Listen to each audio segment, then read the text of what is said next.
Well, hello everyone. My name is Chance Chancellor, and I'm running for this seat in U.S. Congress. I am a data analyst by training, and I am a graduate of Middle Tennessee State University with a degree in economics. And the first question that they asked us to tackle is our top priorities if we were elected to Congress. And my priorities are very simple and easy to handle. It's three: life, liberty, and the pursuit of happiness. Preserving life at conception, preserving our Second Amendment rights as our founders would have understood them. And number three, the pursuit of happiness, which I think is the biggest issue of this campaign, which is tackling the corruption in Washington. Now, part of the question was, what committee assignment would we do best in? Personally, I like international relations, just like all these flags we see here on the wall. I think I love talking to people of other cultures and getting their ideas and perspectives on whatever it is their culture can bring to the table. Unfortunately, Congress and Washington is very, very broken. It's not public knowledge where you can find it. There is an actual ranking of committees by how much money you can raise via special interest groups and by various donation committees. And unfortunately, a lot of these groups are also tied to the political structure. It was very famously caught. It's again not public information. It won't be on the front of the newspaper. But there is a famous YouTube video where Thomas Massey of Kentucky was approached by someone on the floor and said, hey, if you want to be an XYZ committee, you need to commit $500,000 in donations to the party in order to get on. So that is a really big issue in my opinion. Number two, job creation. We must, in this region, we're mountainous. We're kind of isolated. And Appalachia as a region has been pretty much underserved for, well, 2 centuries, since the founding of this country. So what we really need to do from the federal level is incentivize more infrastructure. Because something that is really, really important is making sure our roads in this area is connected to our neighbors, North Carolina, Virginia, Kentucky, other areas in Tennessee, and I know it's not really close, but Georgia. Because famously, this has just happened. Like, there was a bridge that's been out for a century, since the 1940s pretty much, that leads into the Smoky Mountains from North Carolina. But we just now got around to fixing it. That needs to be changed. We need to get our infrastructure very much under control so that we, the people, the entrepreneurs, can really start creating the jobs. Because that's the important part. Jobs are not created by government. They're created by us, the entrepreneurs. Number three, workforce development. And this one is, I believe, a state issue. Now, I love our vocational system here in Tennessee, but our university system really needs an overhaul because there are so many programs where half of the program, or 75% of the program, is classes that are unrelated to the actual end job you'd be getting into, but you're still required by state standards. So we could get the same person into a job within a year instead of a 4-year program, or into a new job that's really high paying in 2 years, but because of state standards, they're forced to go through a 4-year program. That's inefficient, that's not good, and it doesn't make us very competitive. We need to, at the state level, change that. If I was in Washington, I would be talking to my fellow representatives here in Tennessee, the governor and various other people, to make sure they change the state laws on this issue. Okay, immigration.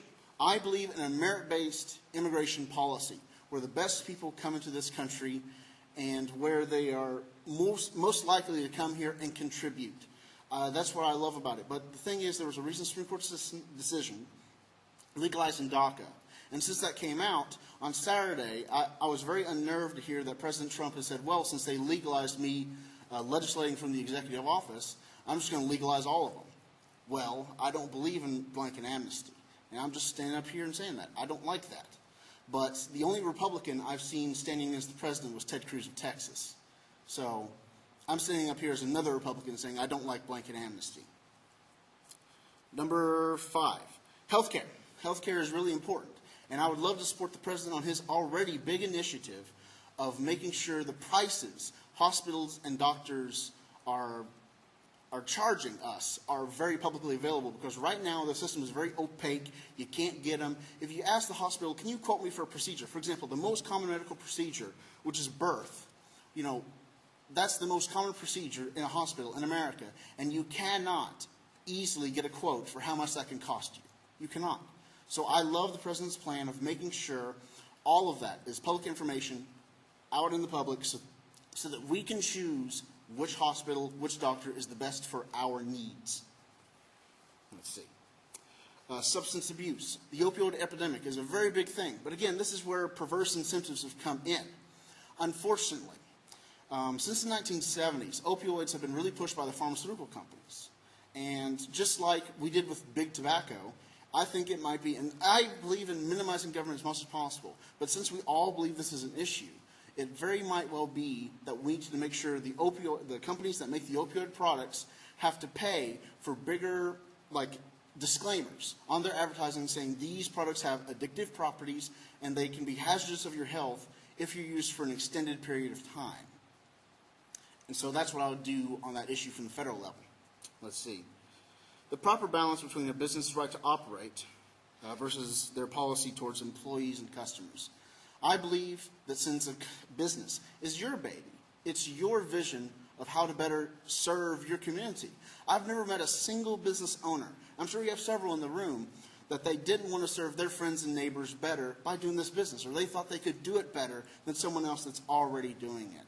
So I would love to see more business-friendly policies coming out of Washington. And we have a very business-friendly president, and I would love to continue that. But one thing that I want to point out is that we have very business-unfriendly policies right now with regulations, with unelected bureaucrats. Because, for example, I'll use a bakery. The FDA and the Department of Agriculture are two agencies that both have jurisdiction over bakeries. Finds out they have differing regulations on which way a door needs to swing from the kitchen, inside or swing out. Well, guess what? If an inspector from the wrong agency comes in and sees your door swing out the wrong way, they can fine you so much that it puts your business underground. And that's not right at all, that we can have conflicting regulations in differing departments of the same government, and yet we say, oh, that's just fine. Let's just leave it the way it is. No, we need to bring much of that, I'm going to say legislating, that's what it is at this point, back into the Congress where it belongs, and stop giving unelected bureaucrats more power than they really need to do their job functions. And lastly, in the last 40 seconds I got on this clock, the coronavirus pandemic, which we're all wearing masks and whatnot, it's one of those things we don't need to take lightly. But it's not something that the federal government really needs to step heavy-handedly. We shut down the entire economy because of this. We're in a recession now because our economy is shut down. Just like we have physical health, we also have fiscal health with our businesses and with our paychecks. Because someone who's working from paycheck to paycheck to paycheck, I'm sure I'm not talking just to myself here, but someone in this room, if you miss one paycheck, it's a really bad day. And so we really need to get that under control where we just let the policies be voluntary. And I have run out of time, but as I would say, my name is Chance Chancellor. I am looking for your vote August 6th, and as I say, don't chance it with anyone else. Thank you. But I appreciate the opportunity to be here. Let me first, I think I must apologize first for having just received these as I walked in the door. I'm sure it's not the fault of the chamber. It's on my end, I'm sure.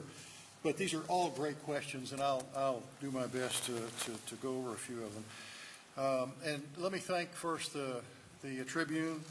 It's so important that our citizens get a good feel for what's before them when they have to make those decisions, especially like they're going to have to this year with the numbers of great candidates that are running. And let me also say that relative to all these questions, I think the most important thing we can say tonight is that we have to have a strong chamber nationally and a strong chamber locally. I can't tell you how important that is. It's like having a strong farm bureau in agriculture, for our farmers. It's so important. So thank you, Chamber. You guys do such a great job. So let me start by saying I've been blessed for many years in public service. I started out when I joined the United States Army in the Vietnam War. I've been blessed to serve in the state Senate for many years, and I've been blessed to be able to help the people that I serve at home in my civilian job through health care, helping develop wound care and hyperbaric medicine programs. So I really feel that from a public service perspective, I've been so lucky to have had the opportunity to work in those three areas.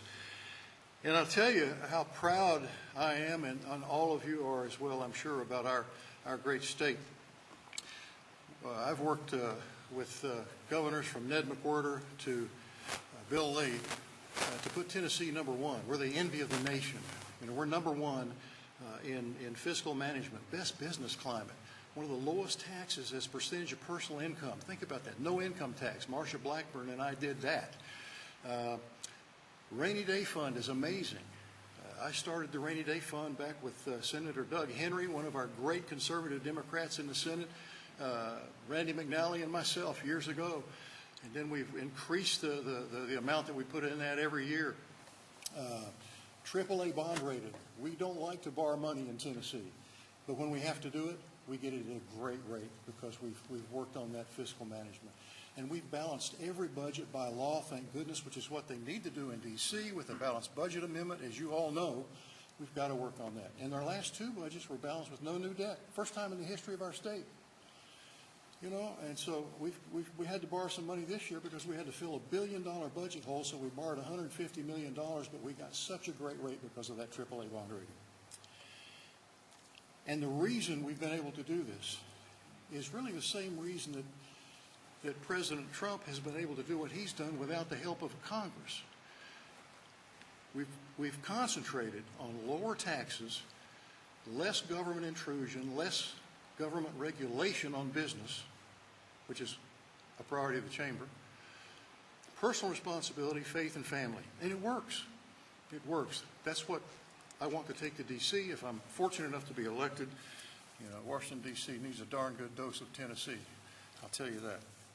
So the questions that you asked are great questions. First, I think relative to the top priorities, jobs, rebooting the economy, and trying to find a way to work on changing the leadership in Congress. We've got to.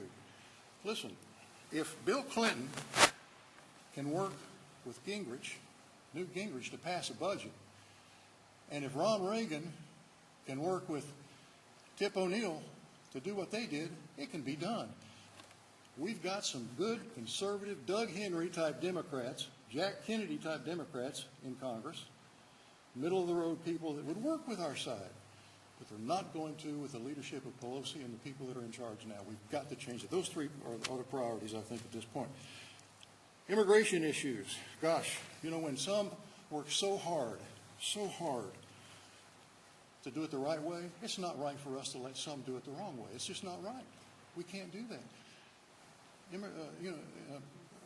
Illegal means illegal. We've got to prioritize strengthening the border and enforcement. It's just so important. And from a perspective of the chamber, we've got to use some good common sense in trying to reform immigration so that we can protect and strengthen those legal work visa programs that are out there, like H-2A for our farmers. Right now, if you're an H-2A farmer and you've got to have work on your tomato farm or your strawberry farm, you're in deep trouble because to have those workers come over here, the regulations are such that you just can't afford them anymore. You just can't. I mean, they're overregulated. So we've got to work on that. Healthcare does have a huge impact on our businesses. We've got to find a way to facilitate the health care for our small business. I got the National Federation of Independent Business Award this year. I'm very proud of that. They went back 5 years and calculated all the votes in the Senate, and I got that this year. I was very proud of that. We need a patient-centered health care program where your physician and the patient are in charge, not the insurance companies and the pharmaceutical companies. We've got to do that. And we're going to have to find a way. We just got these questions a while ago, as I told you. We're going to have to find a way to come up with personal portable insurance policies such that if you have insurance in a business in Tennessee and you want to move to Virginia, you can take it with you. That creates competition. We've got to do that. Telemedicine. We've got to pass laws in Congress to provide for telemedicine. It's not there. We have to have health savings accounts as a possibility. And you need concierge medicine where you can give your your physician a retainer to work for your family. We can't do that without reforming the federal laws. So health care is so important to us. Substance abuse, gosh, I'll never forget when Governor Haslam came to Northeast State. He asked the business group there, Eastman, Nuclear Fuel Services, the other businesses, he said, what's the problem? They said, we can't get employees to work with us because they can't pass a drug test. This has to be done at the local state level, and we've worked really hard in Tennessee, and we're going to continue working very hard to make sure that we continue to have a situation wherein our employees can pass drug tests. We've got to regulate the pain clinics, which we've really made a lot of progress on. We have to enhance treatment and enforcement, and we have to work with the TMA, and we've got to work with the National Medicine Association as well to come up with ways to regulate the chronic versus acute pain that people have. There's a big difference in someone that has cancer and someone that has an acute situation because of a recent surgery. We've got to work on that. Now, let me tell you this. We have a great tradition and history of conservative congressmen in this district. Jimmy Quillen got me started, taught me to treat the people I serve just like my own family, and I've done that for years. It works. Bill Jenkins. We used to say Bill Jenkins was like an old Tennessee mule. He knew how to plow the garden without stepping on the vegetables. He knew how to get things done without upsetting people. And then I'll finish by saying David Davis, a good Christian conservative congressman, and now Phil Rowe, who we're all very proud of. I'd be proud to serve in that capacity. Would love to have your vote. I'll ask you for your vote. I'll make you proud of my work. I love you guys. Thank you. Thank you, everyone. So the first question is priorities and committees. Priority number 1A is the economy and getting it back to where it was before the coronavirus kicked in. Priority 1B is to provide excellent constituent service in all respects, which means having an engaged staff that knows what the needs of the local people are. Now, I'm a business owner, and I'm also a listed mediator, and I'm a labor lawyer. I have an accounting degree. In my business, we have met payrolls repeatedly. I'm extremely qualified, therefore, to serve on the Commerce Committee. The Education and Labor Committee would be another very good fit for me. I've sat across the table on many occasions and had to beat back the demands of unrealistic union bosses, and so I can tell you now that they make Pelosi and Schumer look like pussycats. So another committee that would be a good fit for me is the House Agriculture Committee. I've spent a great deal of time meeting with local farmers, with ranchers, with cattlemen, with foresters. We need to help them we need to help them to thrive, not just survive. And we also need to support a farm bill, which I'm in favor of. Number 2, job creation and taxes and tariffs. The late Ronald Reagan nailed it when he said that the best social program is a good job. And I've spent 20 years now involved in the economic development apparatus in the Tri-Cities and have a lot of knowledge to bring here. You all have a lot of knowledge to share with the other folks in this district, however. Mr. Jack Fishman was probably the pioneer of modern economic development, and it shows because your programs still are above everybody else in this district, and the other counties can benchmark off what you all are doing. Your TCAT here is phenomenal, and it's quite an asset. Taxes and tariffs seem to have been in tandem, helped our economy roar like it was before the coronavirus kicked in. Here in Morristown, you're also the direct beneficiary of those policies because Van Hool has chosen Morristown as its North American headquarters. Number 3, federal involvement in workforce development. Somebody else said it. It probably is more of a state issue, but what can the feds do? Number 1, broadband access is no longer a luxury. It's an industry. It's a necessary part of everyone's life. And in those places where broadband deserts exist, the feds need to step in and help fund those programs. I'll go to the other aspect of how the federal government could help. I'm not sure that we get much benefit, ladies and gentlemen, from the Federal Department of Education. It was created as a cabinet-level entity in the Carter administration. That's 1979. I served on our city council for 10 years in Johnson City, one term as mayor, one term as vice mayor, and I can tell you that that three-legged stool of education, there's not much money that comes from the feds, but there are a lot of unfunded mandates. I think we ought to look at not even having a federal Department of Education and letting the state and local people deal with it, because that's what they do anyway. Take the money that's spent, use it as block grants, distribute it to the states. But we should definitely end the unfunded mandates that are so oppressive and smothering. Let's see, the next question is health care. Congressman Rowe did a great thing to make sure the Medicare wage index was adjusted for our local area.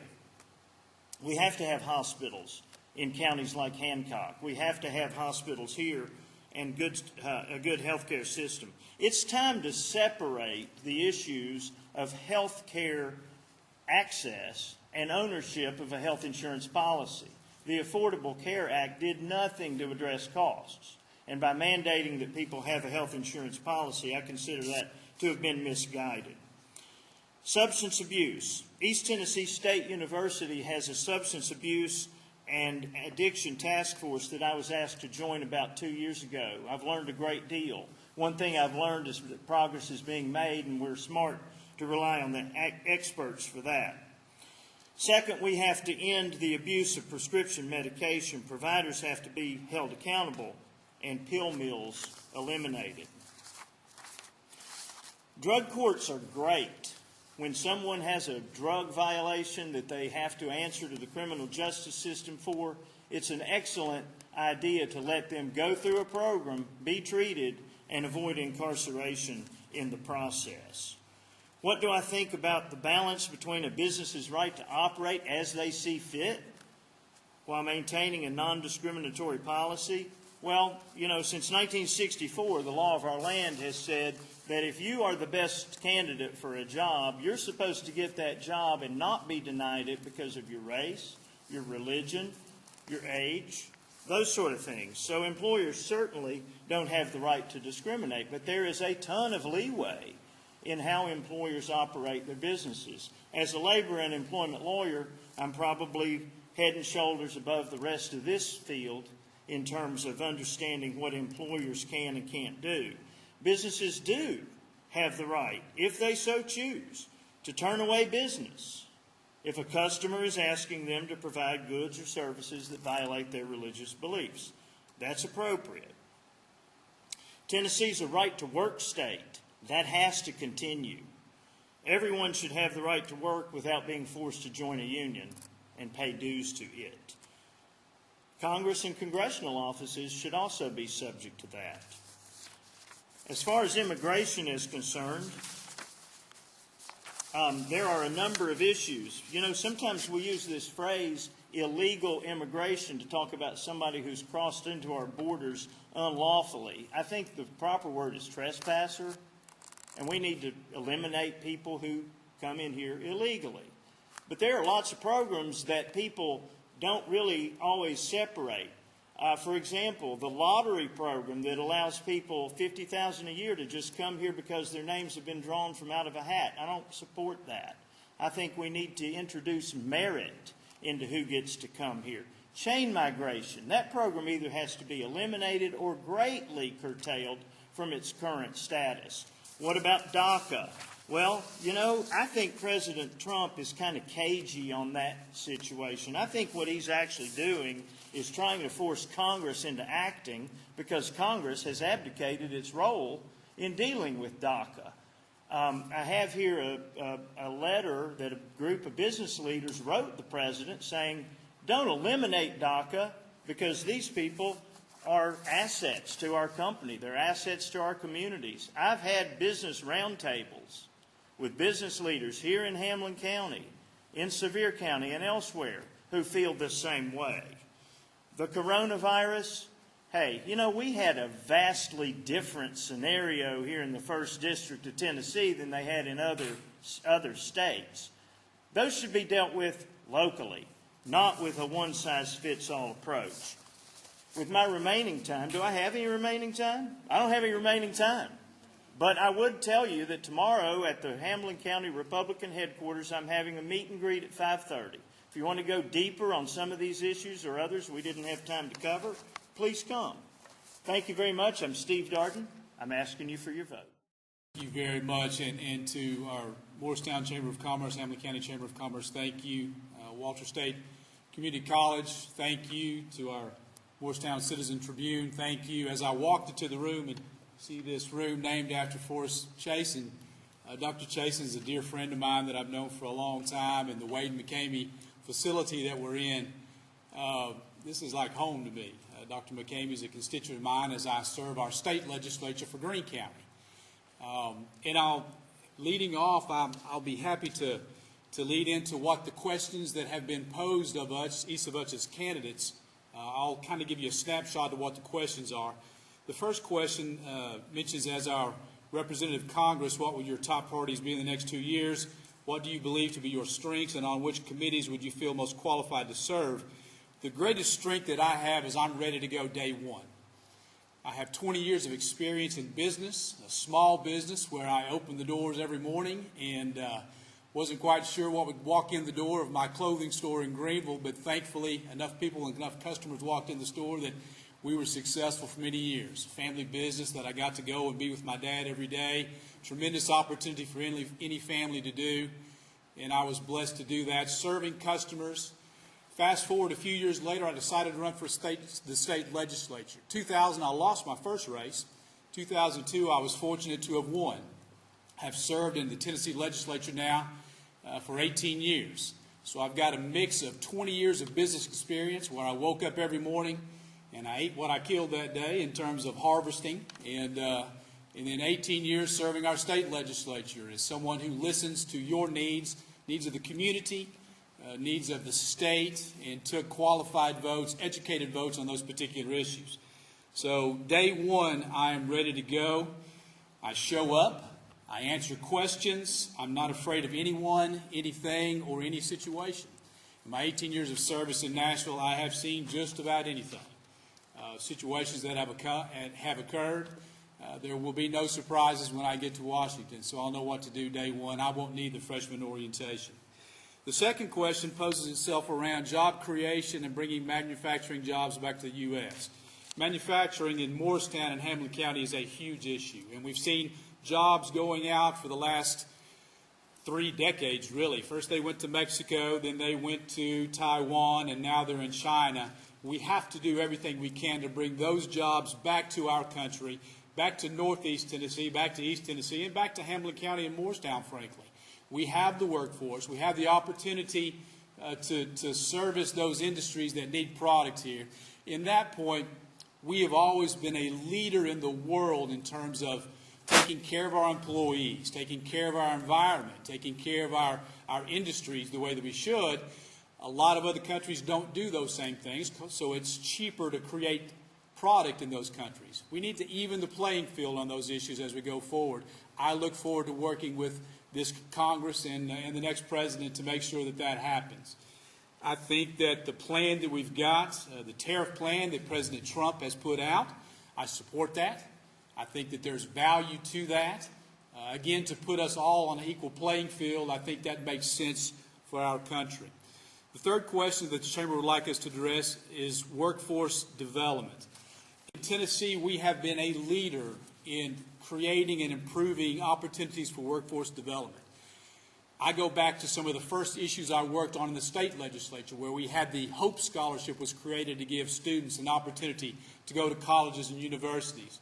Then we later brought on the Tennessee Promise, where we were able to help our students get a community college education. More recently, Tennessee Reconnect, where you've got the non-traditional students who have gone into the workforce, had a little bit of school, a little bit of college, gone into the workforce, and wanted to come back and better themselves.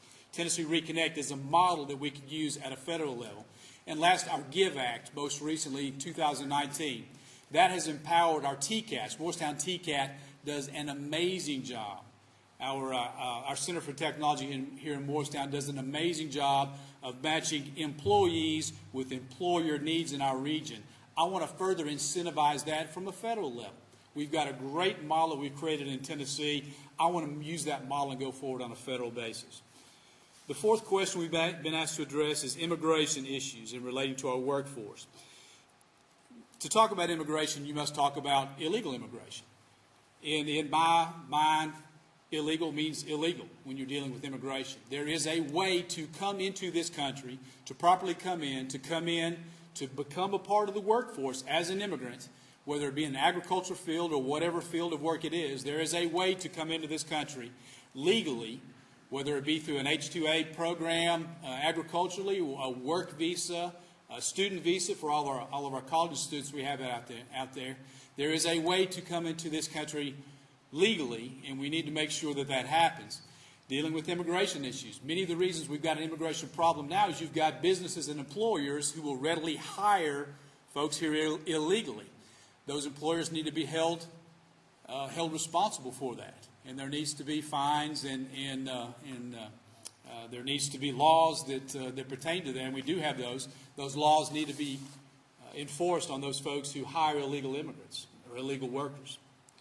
The fifth question, the topic deals with health care and the huge impact on both employers and employees. Health care is one of the largest budget items in our federal budget that we deal with every year. We toss these ideas back and forth. Each administration has what they think is the best idea on health care. My experience leads me to bring all folks interested in the health care industry. And when we say health care, that's kind of a catch-all phrase for the issues that we're dealing with. But it's not just health care, it's health insurance. It's our facilities and our hospitals. It's our providers, our doctors, and our nurses. It is our employers, the folks who have to make those payrolls and have to have insurance provided for their employees as a benefit. It's all those different people. When I go to Washington, I want to bring all those different groups together, sit them in a room much like this, and go lock the doors until they can come up with a decision that they may not necessarily like as an organization, but they can live with for the betterment of our citizens. We've been ping-ponging this issue back and forth for a long time. We don't need to do that any longer. Our sixth issue is really in my wheelhouse, substance abuse and mental health, the problems that we've got here in the 1st Congressional District. Mental health and substance abuse treatment is one of the issues that has been swept under the rug for so long. I want to bring that out into the light. As employers, you realize that that's one of the toughest areas to find that next employee is because you can't get someone to pass a drug screen. You've got to interview 400 people just to hire 40 people, and it shouldn't be that way. We need to stop using our jails and prisons as mental health treatment facilities. We need to do a better job of bringing those folks together and bringing the entities together who can work on the mental health and substance abuse issues to help our employees and our employers. I'm about to run out of time. Once again, folks, my name is David Hawk. I would ask for your vote as we go forward. You can see more about my campaign at David Hawk for Tennessee as I run to be your next U.S. Congressman. Thank you very much. Like my friend Mr. Quillen, I'm not a politician either. I'm an automation engineer, manufacturing engineer in Greenville, Tennessee. So I'm here because we have a broken system. Our House of Representatives no longer can, come up with a budget. They waste money on things they shouldn't, and they don't fund things they should. They're all lifetime politicians, and, they're there for their own benefit, not for yours. And the whole House of Representatives means they represent you. It should be someone with your values and is there for you. That's why I'm here. I believe they need to put all the money back into Social Security and lock that account down. We need to have the convention of states to regulate the budget. And we need term limits. That's the main reason I'm here. As far as where could I be in the government to help, anything technology or energy associated, I know all of, I've tried to sell renewable energy for 8 years, and you can't do it.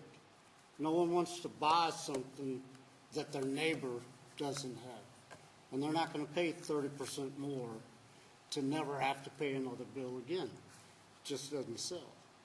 So this Green New Deal, it won't work. You can't sell it to people, and you can't force people to not drive their car. So, as far as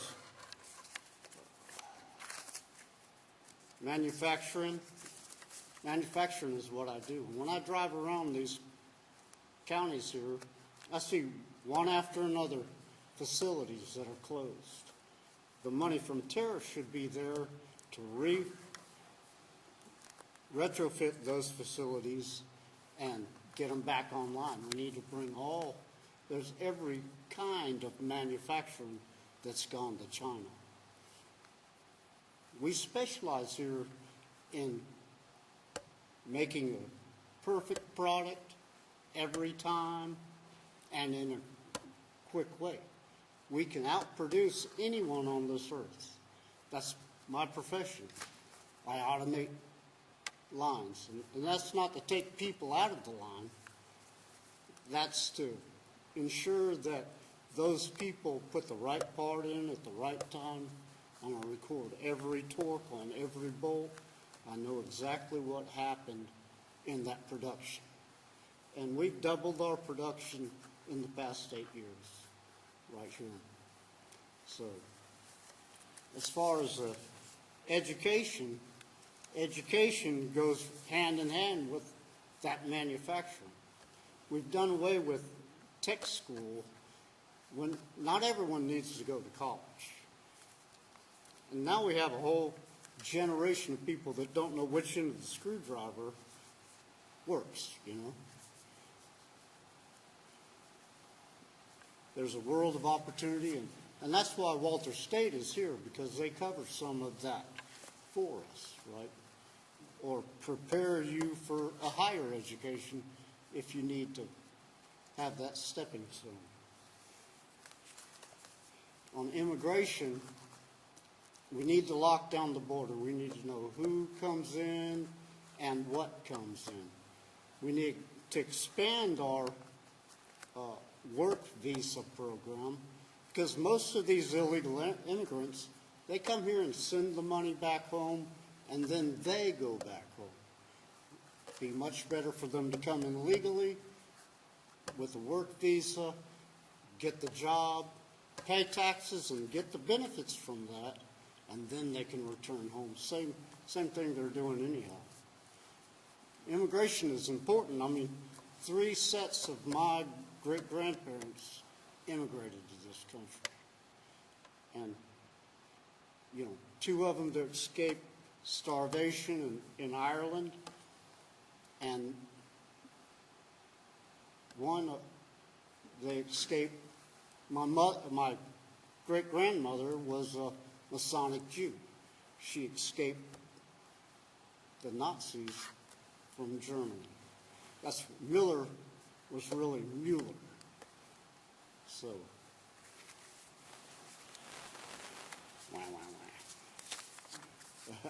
as far as health care, that's not my area of expertise, but my doctor, Dr. Berry in Greenville, he has an idea called direct primary care, where he has 500 patients.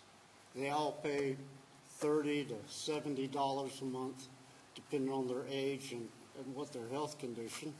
And they get 24/7 attention. You can text him, email him, video conference or come to the office at any time. He provides given medicine in the office without the extra cost. And then he finds a cheap or inexpensive tests. The tests and specialty care is what costs you the most money. I can tell you Obamacare is not the answer.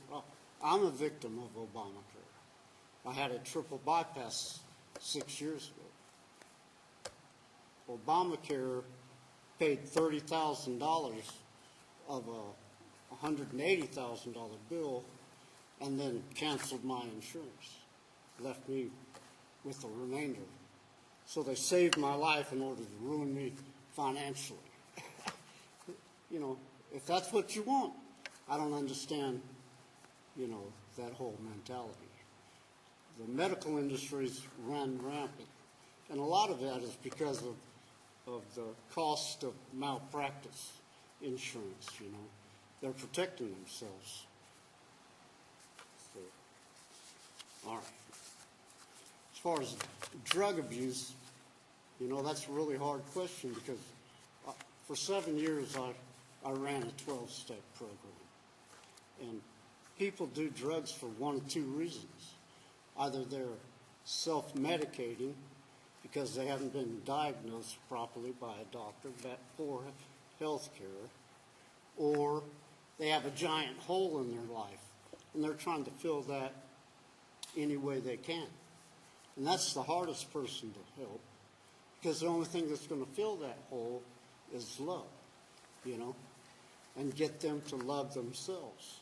So as far as, you know, we can get rid of all that's flooding across the border to supply that habit, but someone else will fill it. I don't know. Turkey is the only country I know that's ever really beaten their drug problem. And they did that by legalizing it. Oh, we're done. My name is Carter Quillen. First off, I'd like to thank the Legislative Relations Committee of Morristown Area Chamber of Commerce for inviting me here, giving me a chance to speak to you. So the first question is what are my top priorities and what are my qualifications, I guess. And I'm not a politician, I'm an engineer, okay? I'm a registered professional engineer, I'm a small businessman, and I'm a U.S. Coast Guard merchant captain. So I have a pretty diverse background. I've been a college professor. I've worked for NASA at the Space Center for 5 years. I know how the government operates and doesn't operate, I can tell you that. My first priorities as your representative would be to structure the office to be constituent-centric, to concentrate on the needs of the district. I want to maintain an open-door policy where you can contact me if you need to, and to structure my time in the district specifically to, you know, meet the people of the district and try to help them out with their problems. Let's see. Job creation and bringing manufacturing back to the United States, okay? I support President Trump's use of punitive tariffs to try and level the playing field for our local industries. Too many governments, especially China, are subsidizing many industries and creating unfair trade advantages. In addition, I will review and consider ways we can use tax incentives to not only attract a new industry, but help existing industries expand and thrive. Okay, the workforce development. I believe educational opportunity is the master key to unlocking economic potential of the First District. One of the first things I will do as your representative will be to employ new staff that are experts in identifying and applying for federal grants and make it their mandate to assist local school districts and other municipal entities to identify and apply for federal grants and get some, you know, it's a competitive thing nationwide, and a lot of these teachers in the schools, they're eligible for different grants, and they don't even know it, and let alone begin to figure out how to fill out all those government forms. So I want to assist the school districts and the municipalities with that. Healthcare, boy, that was a tough one. Healthcare is a unique industry that requires a unique approach to regulation. I think it's a little over-regulated in how we do things. I think there's a lot of room for some deregulation there, but I think we need regulation in other areas. We desperately need to address lowering the cost of healthcare administration. We should find ways to reduce and eliminate healthcare profiteering by developing nonprofit healthcare administration systems and reform corporate governance rules for healthcare-related corporations. I mean, these people are just taking us to the cleaners, okay?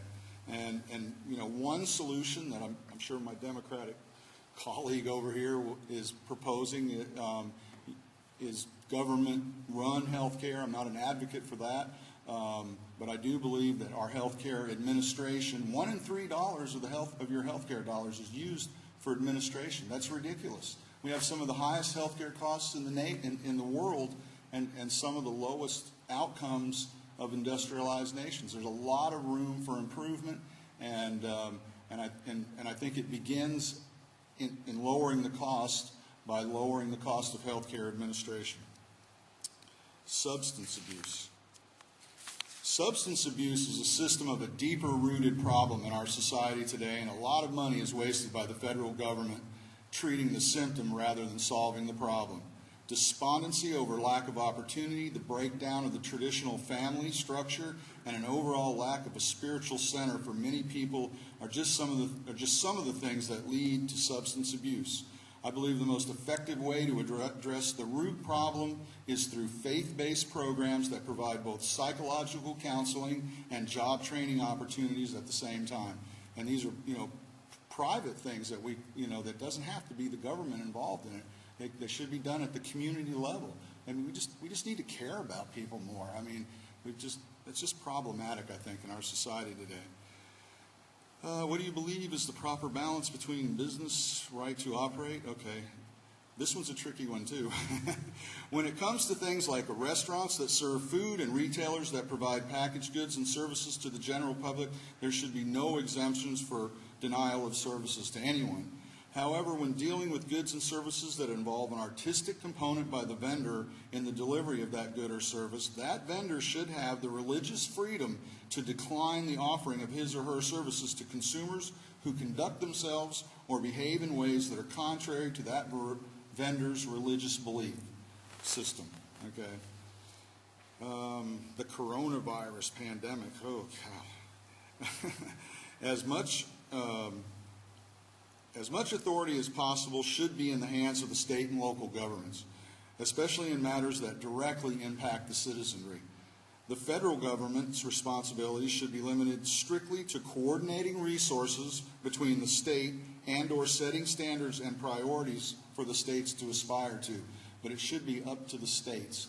I'm a states' rights advocate, and the best government is at as local level as possible.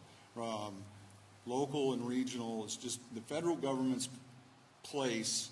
The federal government has just become entirely too intrusive, and I believe they have a place though. We can't just get rid of them. You know what I'm saying? We need a federal government to provide coordination between the states and interstate commerce, but we don't need them to regulate us to death. And I think that's what's been going on. Was that it? Am I done already? Holy cow! I blew through that. I got a few more minutes. Do I get to talk about myself? I'm just really glad to be here. I'm honored to be a part of this process. I believe in this country. I believe in the Constitution. And, I joined the Coast Guard when I was 17 years old. And I spent 4 years in the Guard. And then I went to school on the GI Bill and got my Bachelor of Science in Mechanical Engineering. And I owe pretty much all of my success to the training and the discipline that I received in the Coast Guard and the education that the government paid for. And that's why I want to serve again. I just feel like it's payback time. I've lived a good life, and I'd like the opportunity to serve again. I think think I would be a good legislator, and I'd be very constituent-centric. I self-funded my campaign. I'm the guy in the red, white, and blue short bus. You might have seen me running around town. I've lapped the district about, I don't know how many times. It's over 7,000 miles we've traveled. And you won't see me on the TV, and you won't hear me on the radio. It's kind of a low-budget campaign, but you will see me out there talking to the people, making myself as available as I can. My name is Carter M. Quillen. I hope to be your next legislator. My time is up. Thank you. Well, good evening, everybody. Thank you for taking the time out of your busy lives and away from your family to be here tonight, to be invested in your community. And to everybody watching online, to you also. And thank you all for hosting this, and obviously Walter State for letting us use their space. I'm here to talk to you as an average Tennessean. I am a mother of 4, ages 1, 2, 12, and 13. I'm a small business owner. I live out on a small farm out in Hawkins County. I'm up here not because I'm a lawyer, not because I'm a career politician, but because I see real problems that are not being met by our current admin. I have the skills through life experiences that are needed to understand the problems people are facing. I also joined the military at the age of 17 and served our military for 6 years. I went on to work a full-time job and a part-time job for the past 15 years to get my family by. I'm running on a platform of health, freedom, and financial security for all, not just one group of people. Poverty has no place here in Tennessee or in our beautiful country. We are the greatest country in the world, and we need to prove that to everybody here who is struggling. We can talk about high-speed broadband internet being a major problem, and it is. From lack of education to work to economic developments, and just bettering ourselves as a whole. And you have to talk about medicine and healthcare within this also. Everybody here deserves healthcare as a basic human right. I see too many families struggling from lack of electricity and running water. These are third world problems that I am seeing out here in our communities. Let's see. I'm going to make sure I get all the questions in here if I can. Job creations, manufacturing jobs in America. We absolutely need to be more independent as a nation. We fall on hard times when we can't take care of ourselves. We are pouring from an empty cup, and we must first invest in Americans. Different resources are in different places. We need to keep in mind that it is a global economy, and we do depend on other places around the world and other states within our nation. Using advances in technology can easily achieve more American jobs and assure that we choose affordable wages and give them the proper care for doing these jobs we need so badly. Workforce development. For me, I think it starts with education. We have schools closing all across our rural communities every single year. I personally live in Hawkins County, and we have one major school left. The rest are closed. We have 136 kids total in attendance and 1 computer per every 4 children. We need funding properly for these kids in education to grow up so that they have a basic knowledge from the get-go. A lot of people are not going to go to college, even if it is free and affordable for them to do so. We need to keep in mind of this and make sure we have options for everybody to go straight into the workforce who don't have the luxury to not do that. Immigration. Everybody in this room comes from an immigrant, unless you are a Native American. My great-grandmother was one of the first women to come over from Italy. My grandfather escaped persecution and had to change their last name to avoid it. We are just now able to legally change the spelling back because we're Americans. We need to keep in mind that this country was built on immigrants. It's what makes us so great in our diversity, and like many up here have mentioned before, how much they really do for our country. I've talked to people out in Unicoi, where the farmers out there are mostly immigrants, and they do a phenomenal job at putting food and groceries on our tables.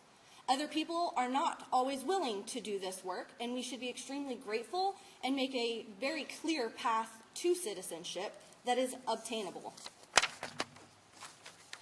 Within that, we could clearly need to take care of criminals within that system also, and not waste our money on reforming and let the countries they belong to take that side. Healthcare. We need to unlock healthcare from employment. If we haven't already figured out that that wasn't a great idea due to COVID-19, we sure should now. Not everybody has a job that they can tie to healthcare either. There's many unpaid workers in our society, such as stay-at-home mothers, caretakers of the elderly, EMT, firefighters. The list is actually very long of unpaid work. I don't want to mess with our elders' Medicare system. They've done their work, they've done their part, they deserve their care. But we do need to expand Medicaid. Again, this is a third world problem we should never face. People here deserve health care regardless of what job they have. I would love to preserve private insurance companies so that people have options. I believe in freedom and I believe in choices. This is how we hold people accountable to make sure they get the best care that they deserve. We need to foster competition so we do not have monopolies taking over our healthcare system and closing more of our rural hospitals. This does involve the Medicare wage index, and it does involve certificate of needs so that other hospitals can open where we need them. Pharmaceutical companies also need to be regulated. They shouldn't be profiting off of people's suffering. And this goes right into the next question, which is about substance abuse. This is a huge problem across all of Tennessee and really in our nation. It's not just an economic struggle, but a mental health struggle. We need to separate the two and treat addiction as the disease it is and give people the proper treatment that they need. It's not a criminal issue. It's a family issue. It's a struggles issue. If people are happier and healthy already, they're going to be less likely to turn to these in the first place. Balance between business rights and non-discriminatory policies. Businesses clearly need to operate how they should. As a small business owner, I would not want someone coming in and regulating my business that I'm the expert of. I fully support, however, the Americans with Disabilities Act. We have an overly sue-happy society, as many of us are aware. However, we can't compromise with fundamental rights of making sure everybody has equal opportunity in this country. Coronavirus pandemic and balancing the federal government and responsibilities of the state. Our national interests cross state borders. We cannot act completely independently as Tennesseans thinking that we're not driving across the border to shop in Virginia or visiting North Carolina and all the same. We have a lot of tourist economy here. We have people coming from other states. If we want those to boom, we need to understand the needs of the nation, not just ours. We have people right now not wanting to come to Tennessee due to the corona pandemic and the way it has been handled. We need to keep our economy booming, and that means realizing that we are all in this together. I hear a lot of great things up here tonight, and I'd like to just highlight, we can fight culture wars all we want, but that won't feed your kids. It won't get you a better job. It's not going to get you a raise or keep the hospitals from closing. We need regular people who understand the issues fighting for this on everyday lives. If you want a quality education, lower substance abuse, better health care than what is being left to us right now, we need to act and vote as the world depends on it, and Tennessee truly does. Thank you for listening to me again tonight. I am out of time. Again, please, solidarity, health, freedom, financial security for all. Blair Walsingham, thank you. I tell y'all what, my last name's Williams. I always have to go last at these things, and of course I drew the last number out of the bucket tonight. My name's Nicole Williams, and I'm a Kingsport native, wife, mother, 3 daughters. I have my oldest daughter, Haley, here with me this evening. Just a regular person, but our founding fathers left it as we the people, for the people, by the people for a reason. I think that we have enough career politicians and independently wealthy millionaires in Congress now, not getting anything done for the people who have to live under the laws that they pass, and I seek to change that. That's what America's about. Here in the first question it says, what are my top priorities over the next 2 years? I want to restore our Constitution to its original limitations. And when I go back in history, I see that under President Wilson in 1913, with the passage of the 16th and 17th Amendment and the creation of the Federal Reserve, that's when we lost our state sovereignty and we gave the government control over all of our money. Some people can say it's just a little bit of our money, but they're the ones who decide how much of that money it is. So I would support repealing both of those amendments, restoring our state sovereignty because our states are no longer represented in the federal government. The 17th Amendment made our senator election a general election. Prior to that, our state legislatures chose who our senators were going to be. That's why we have a bicameral legislation, by meaning both the people and the state. Congress people are supposed to represent the people, and senators are supposed to represent the state itself. So I would support repealing both of those amendments. I fast forward a few years to FDR and his New Deal, which is what created the platform of socialism in our country. It set up all of these federal bureaucracies and independent departments of the government, and they're huge drains on taxpayer dollars. We are never going to be able to balance a budget in Congress if we don't start defunding a lot of these bureaucrats. There are some good programs that I would actually support increasing funding to, which would be the Department of Veteran Affairs and our military also. So that's kind of my big thing. And then also ending abortion. I was a young mother. I had my oldest daughter at 20. And I'm thankful to have been raised up in church to know that life starts at conception and that he knits us together in our mother's wombs and knows the number of hairs on our head. And in every single classroom across this country, we teach that life starts at conception in biology. That's when science changes from genealogy to biology. Genealogy is the study of haploids and genomes, which is the part that I give or the part the man gives. But as soon as they come together at conception and create a 100% unique strand of DNA, that changes to biology, which is the study of life. So I would support making abortion 100% federally illegal. What are my best skills and strengths? I think that I have, I can talk to anybody, and we have a lot of different types of people in this district. We have people with lots and lots of money, and we have people who have very, very little money and are missing teeth. You have to be able to talk to everyone and to be in this position, and I think that that's a really strong skill set that I have. I come from the car business, and you got to be able to talk to people or you're going to have skinny kids. So moving on here to the next question with job creation. I remember in 4th and 5th grade when I started seeing the little gold made in China stickers on the bottom of everything.